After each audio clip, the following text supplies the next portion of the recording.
Judul khotbah hari ini adalah alasan di dalam pemeliharaan ciptaan Tuhan. Mari kita meluangkan waktu untuk menerima berkat dari Tuhan melalui firman-Nya hari ini. Dulu ada dua bersaudara yang hanya tinggal di kota, tidak tahu apa-apa tentang kehidupan pedesaan. Mereka tidak tahu bagaimana beras diproduksi. Suatu hari kedua orang itu berencana berwisata ke pedesaan dengan saling berkata, "Kita lahir di kota dan terus tinggal di sini. Kita tidak tahu tentang pedesaan. Bagaimana jika kita berwisata ke suatu desa?" Lalu kedua orang itu pergi ke suatu desa untuk mengetahui apakah desa dan apakah yang dilakukan orang-orang di situ dan orang seperti apa yang tinggal di situ. Tidak lama kemudian, mereka menemukan orang-orang sedang melakukan sesuatu yang sedikit aneh. Beberapa orang mencangkul tanah yang sangat luas dan terus membongkarnya. Karena mereka tidak pernah melihat orang melakukan seperti itu di kota, maka mereka terus melihatnya. Kenapa mereka sedang mencangkul tanah? Kedua saudara itu tidak mengerti alasannya. Beberapa waktu berlalu, mereka melihat orang-orang menyebarkan biji gandum pada tanah yang sudah dicangkul. Kenapa mereka membuang biji gandum di sana? Karena mereka melihat apa yang belum pernah dialami dan dilihat mereka sejauh ini. Kakaknya pulang ke kota dengan berkata, "Aku tidak bisa tinggal lagi di desa yang aneh ini." Adiknya mau tinggal lagi di desa itu dengan berpikir, "Orang itu sungguh aneh. Tapi karena aku sudah di sini, aku mau tahu apa yang akan terjadi pada akhirnya." Setelah beberapa hari berlalu, di atas tanah yang sudah dicangkul itu, muncullah tumbuh-tumbuhan yang baru dan berwarna hijau. Seluruh tanah itu penuh dengan tumbuhan yang berwarna hijau. Sang adik terkagum melihat pemandangan itu. Wah, itu benar-benar luar biasa. Bagaimana itu bisa terjadi? Dia menulis surat kepada kakaknya yang sudah pulang ke kota. "Aku sedang menyaksikan suatu hal yang mengagumkan. Tanah tandus yang telah kita lihat sedang penuh dengan rumput-rumput yang baru bertumbuh. Coba datang dan lihat, itu benar-benar luar biasa." Lalu kakaknya yang telah pulang ke kota datang lagi ke desa itu.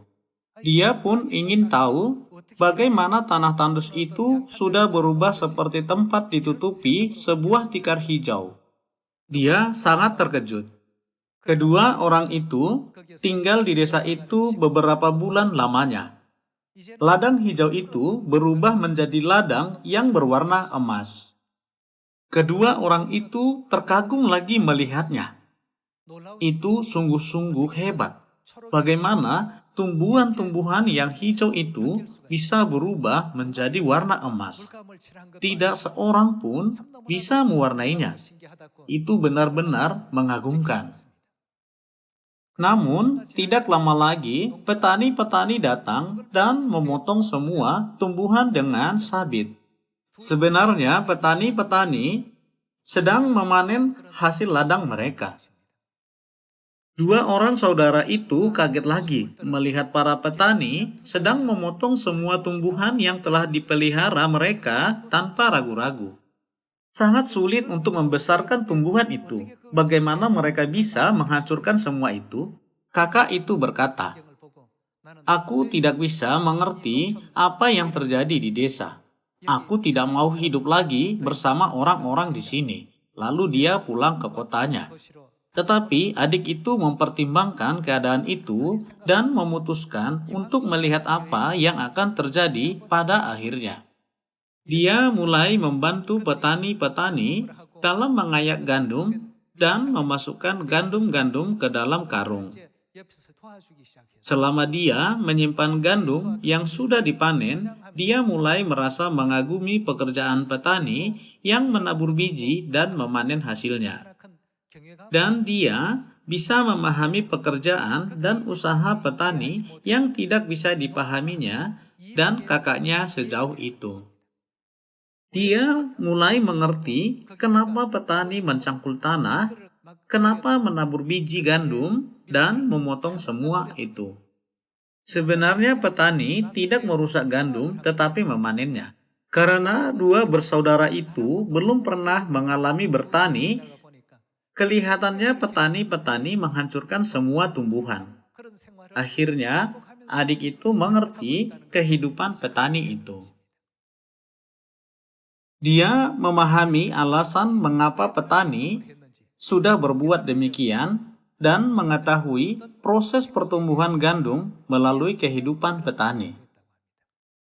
Sama seperti ini, apa yang dilakukan Tuhan adalah hal yang belum pernah dilihat umat manusia sejauh ini.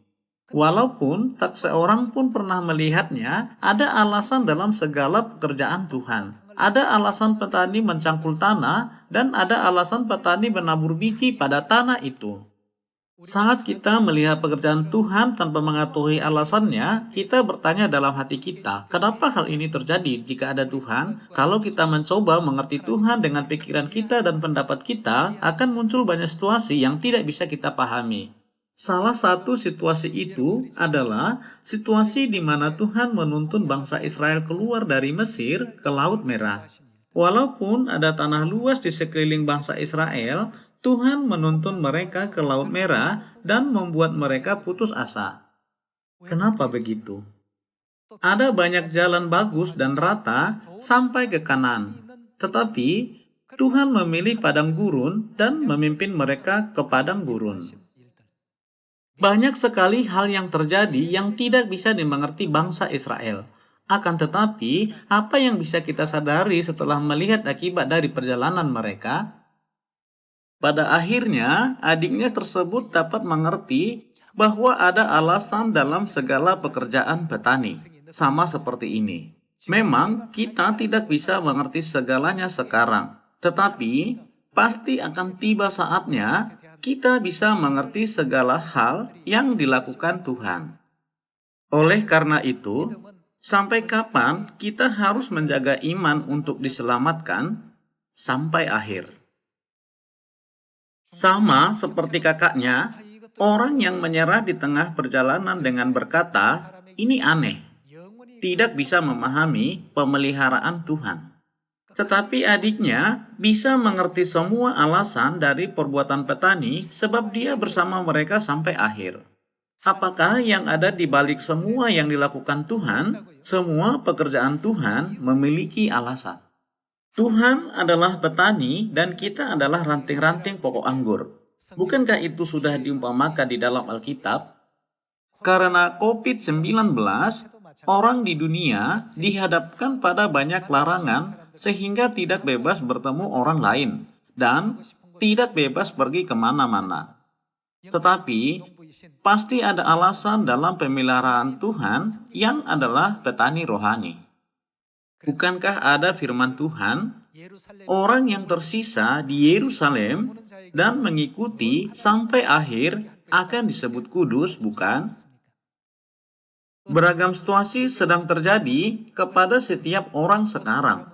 Ada yang mengalami kesusahan ekonomi, ada yang menderita kerugian karena kekurangan informasi, ada yang terjatuh ke dalam kesulitan karena kekurangan imannya, dan ada yang sedang diuji oleh orang di sekitarnya. Kita tidak bisa terhindar dari keadaan-keadaan yang tidak kita ingini seperti penganiayaan. Tetapi di dalam semua keadaan itu, ada alasan dan pemeliharaan Tuhan seperti judul khotbah hari ini. Tuhan tidak mengatur bumi ini tanpa alasan apapun. Tuhan tidak akan pernah menuntun kita ke jalan yang salah. Kita harus percaya dengan teguh tentang hal ini. Menurut perumpamaan lalang dan gandum, Tuhan mengikat semua lalang untuk dibakar dan mengumpulkan gandum ke dalam mana? Ke dalam lumbungnya. Tuhan sudah berkata kepada kita tentang proses Tuhan menuntun kita ke kerajaan sorga melalui perumpamaan lalang dan gandum. Dengan kata lain, Tuhan ingin menuntun kita ke kerajaan sorga. Dalam segala proses itu, kita akan menghadapi banyak situasi yang tidak bisa kita pahami dan yang tidak kita inginkan. Tetapi ada alasan dan pemeliharaan Tuhan di dalamnya. Kita harus percaya ini. Kenapa aku begitu susah? Kenapa aku saja mengalami kesulitan ini? Walaupun sangat banyak perkara terjadi, di dalamnya ada alasan kenapa semua itu harus terjadi. Ada alasan di dalam segala perbuatan petani. Di dalam perumpamaan tentang lalang dan gandum, Tuhan akan memasukkan kita ke dalam lumbung surgawi. Melaluinya, kita bisa menemukan kehendak Tuhan yang menuntun kita ke surga, bukan? Jika begitu, apa yang harus kita miliki untuk ke sorga? Menurut Wahyu pasal 21 ayat 4, kita tidak bisa masuk ke sorga dengan kematian.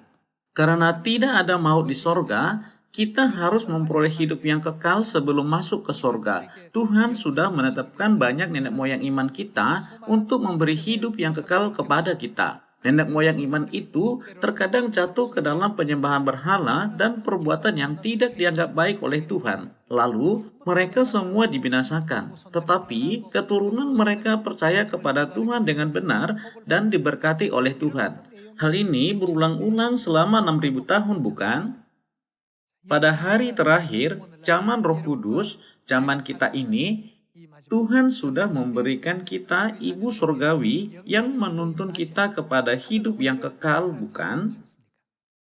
Tidak ada seorang pun yang menerima hidup yang kekal jika tidak melalui ibu. Ajaran yang berharga ini bisa dikeluarkan pada zaman Abraham atau pada zaman Musa. Tuhan bisa memberitahukan ajaran ini secara umum pada waktu kedatangannya pertama kali. Tetapi menurut nubuat tentang sejarah 6.000 tahun, kapankah ajaran ini harus muncul? Dia harus muncul pada akhir dari 6.000 tahun. Oleh karena itu, ibu datang pada zaman kita, bukan? Ada alasan dalam segalanya.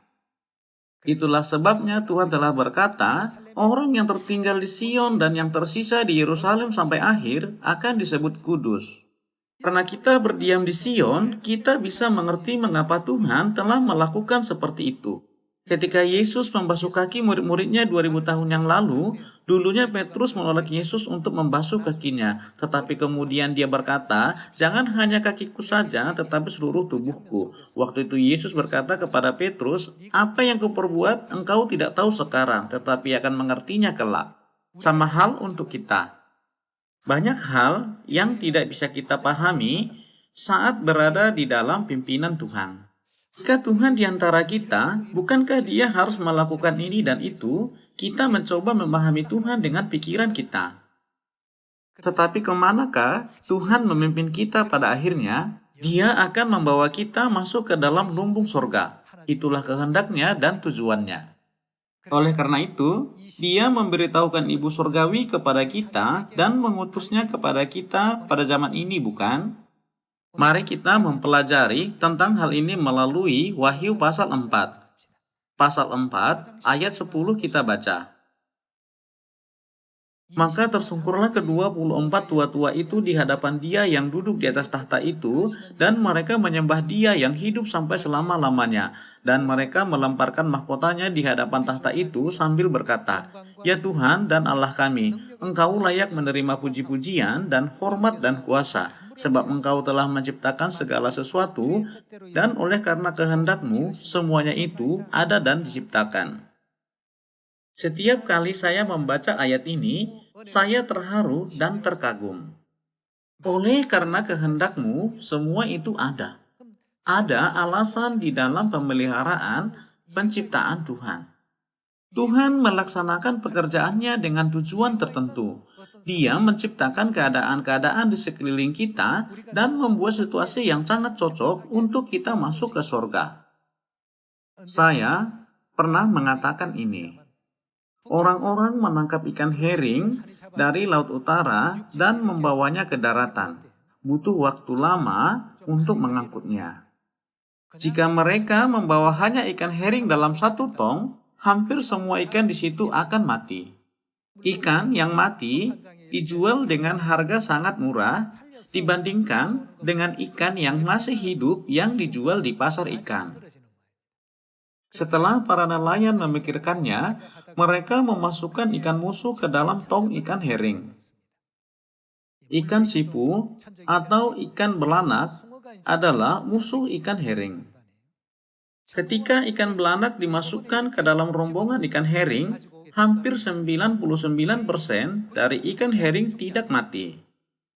Tetapi ketika ikan herring dibawa tanpa musuh besarnya, hampir semuanya mati sebelum tiba di daratan. Tuhan menaruh beberapa kesulitan dan penderitaan dalam kehidupan kita untuk membawa kita ke kerajaan sorga. Menurut Anda, apakah maksud Tuhan memberikan kita kesulitan? Kita harus mengingat bahwa Tuhan memberikan kita kesulitan dan penderitaan dengan pesannya yang berkata, dengan mengatasi penderitaan ini, kamu akan sampai ke kerajaan sorga. Jika Tuhan menciptakan hanya ikan seperti ikan herring, mungkin kita sangat sulit untuk makan hasil laut yang segar. Karena musuh-musuh besar, mereka bisa hidup selama diangkut. Dengan melihat ini, dalam pemeliharaan Tuhan, kita bisa bersemangat, tidak putus asa, atau menyerah karena berbagai kesulitan dalam kehidupan kita. Tolong menganggap hal ini sebagai pesan Tuhan yang berkata kepada kita, kamu harus hidup sampai akhir dan masuk ke surga. Saya berpikir inilah cara benar menafsirkan kehendak Tuhan. Ada tertulis, oleh karena kehendak Tuhan, semuanya itu ada dan diciptakan. Hari ini, mari kita pelajari kehendak Tuhan yang memberikan kita Ibu Surgawi dengan judul khotbah, alasan di dalam pemeliharaan ciptaan Tuhan. Mari kita baca bersama Kejadian pasal 1 ayat 26. Berfirmanlah Allah, baiklah kita menjadikan manusia menurut gambar dan rupa kita, supaya mereka berkuasa atas ikan-ikan di laut dan burung-burung di udara, dan atas ternak dan atas seluruh bumi, dan atas segala binatang melata yang merayap di bumi. Maka Allah menciptakan manusia itu menurut gambarnya, menurut gambar Allah diciptakannya dia, laki-laki dan perempuan diciptakannya mereka. Tuhan telah menciptakan dunia ini dengan mencontoh apa yang ada di dunia rohani. Di sini dikatakan, Tuhan menciptakan manusia itu menurut gambarnya. Gambar laki-laki dan gambar perempuan berasal dari gambar Tuhan. Melalui ini, kita bisa memahami bahwa ada gambar laki-laki dan gambar perempuan di dalam gambar Tuhan, bukan? Sampai sekarang, manusia memanggil Tuhan yang bergambar laki-laki sebagai Tuhan Bapa. Jika kita memanggil Tuhan yang bergambar laki-laki sebagai Bapa, dengan sebutan apa kita harus memanggil Tuhan yang bergambar perempuan? Tentu saja Tuhan Ibu, bukan? Coba pikirkan peran Bapa dan peran Ibu di bumi ini. Bapa tidak bisa melahirkan anak. Hanya siapakah bisa melahirkan anak? Perihal melahirkan anak berarti memberikan hidup kepada anaknya. Tuhan sudah menciptakan prinsip memberikan hidup kepada anak dilaksanakan oleh ibu. Agar kita bisa mengerti prinsip sorgawi, Tuhan telah menciptakan manusia sebagai bapa, sebagai ibu, dan sebagai anak-anak mereka di bumi ini. Ketika Yesus datang ke bumi ini, Dia mengajari kita bahwa Tuhan adalah Bapa kita dan kita adalah putra dan putri Tuhan sebelum Dia naik ke sorga. Melalui semua hal ini, kita bisa mengerti bahwa jika tidak ada ibu yang memberi hidup yang kekal, kita bukan apa-apa walaupun kita mempunyai iman yang sangat teguh, walaupun kasih kita sangat besar, dan walaupun kita sangat rajin menuruti peraturan, ketetapan, dan hukum Tuhan. Saudara-saudari, biasanya di manakah bagian paling inti dari sebuah novel? Tertulis pada akhir dari novel. Inti dan kesimpulan selalu dimuat pada akhir dari catatan. Sama seperti ini. Ketika kita menjaga iman kita sampai akhir, kita bisa mengerti mengapa hal-hal seperti itu terjadi dan mengapa Tuhan telah membuat semua itu terjadi. Mari kita baca Wahyu pasal 21. Pasal 21 ayat 9 kita baca. Maka datanglah seorang dari ketujuh malaikat yang memegang ketujuh cawan yang penuh dengan ketujuh malapetaka terakhir itu. Lalu ia berkata kepadaku, katanya, marilah ke sini, aku akan menunjukkan kepadamu pengantin perempuan mempelai anak domba. Anak domba di sini adalah Kristus. Aku akan menunjukkan kepadamu mempelai Kristus. Lalu di dalam roh ia membawa aku ke atas sebuah gunung yang besar lagi tinggi, dan ia menunjukkan kepadaku kota yang kudus itu, Yerusalem, turun dari sorga, dari Allah. Sesudah berkata, aku akan menunjukkan kepadamu mempelai anak domba, pengantin perempuan. Dia menunjukkan kepada Yohanes, Yerusalem, kota kudus. Jika begitu, apakah Yerusalem yang dilihat Yohanes menurut Alkitab? Mari kita baca Galatia pasal 4 ayat 26. Tetapi Yerusalem surgawi adalah perempuan yang merdeka, dan ialah siapa? Ialah ibu kita. Amin. Yerusalem surgawi adalah perempuan yang merdeka, dan ialah ibu kita. Tuhan telah menunjukkan kepada Yohanes mempelai anak domba, pengantin perempuan, dan dia adalah Yerusalem. Namun, tidak langsung memberi jawaban tentang Yerusalem di situ.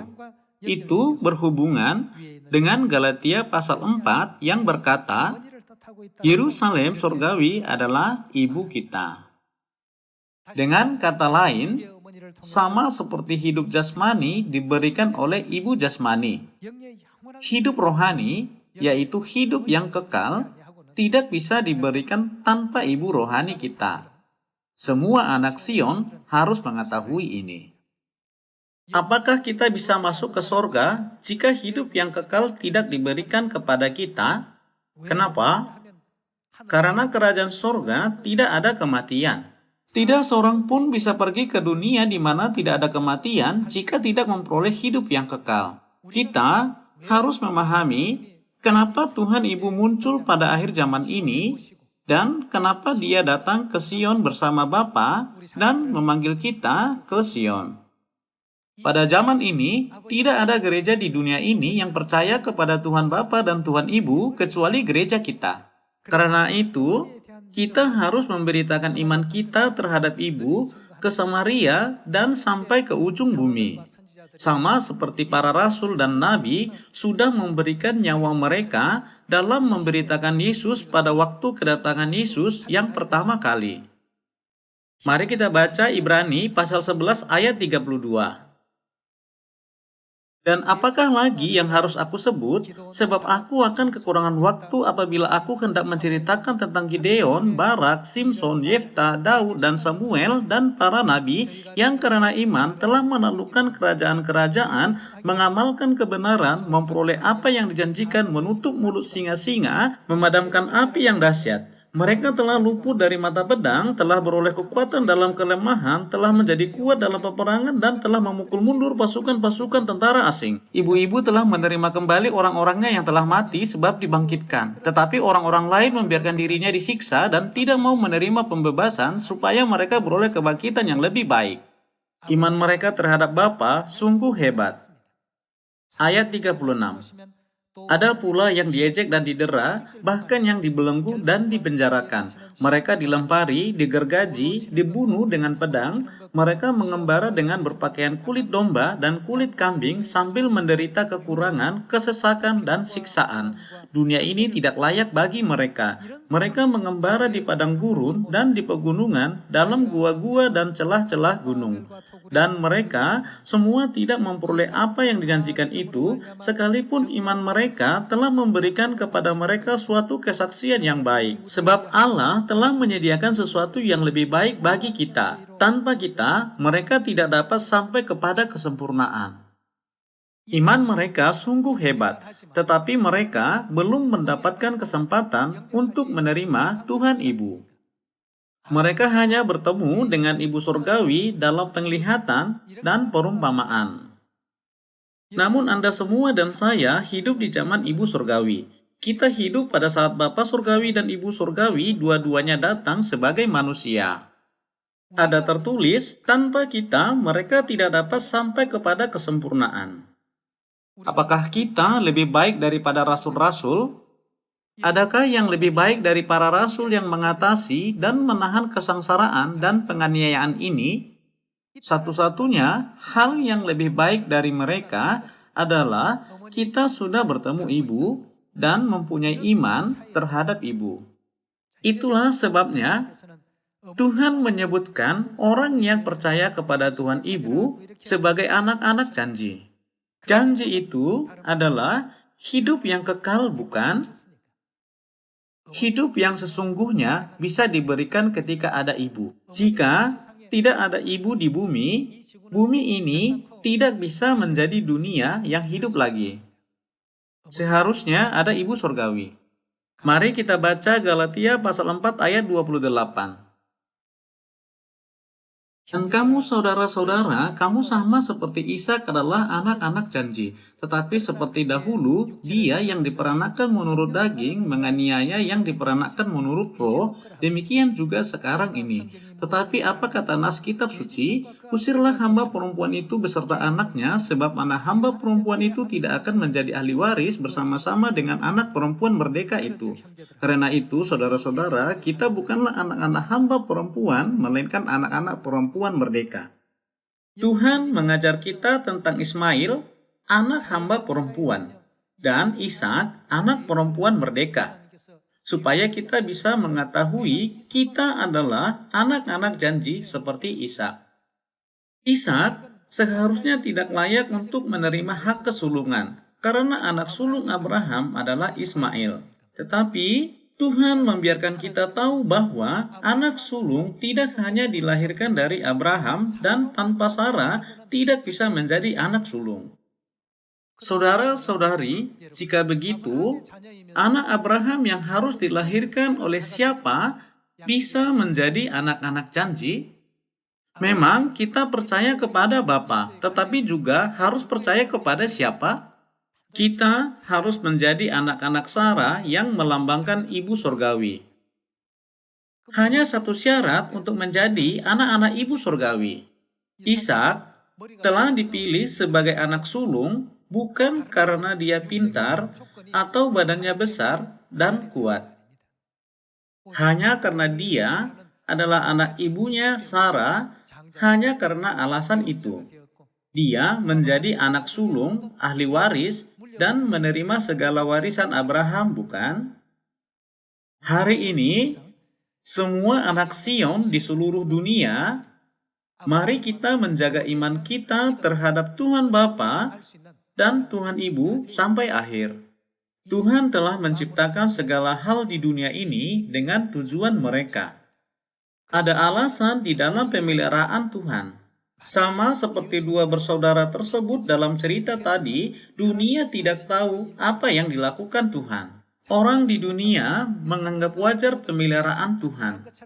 Tetapi saat kita memperhatikannya satu demi satu, kita bisa tahu ada alasan dan makna tertentu di dalam segala hal. Pada tahun ini juga, mari kita memberitakan Ibu Surgawi dan memegahkannya ke dunia dengan bebas.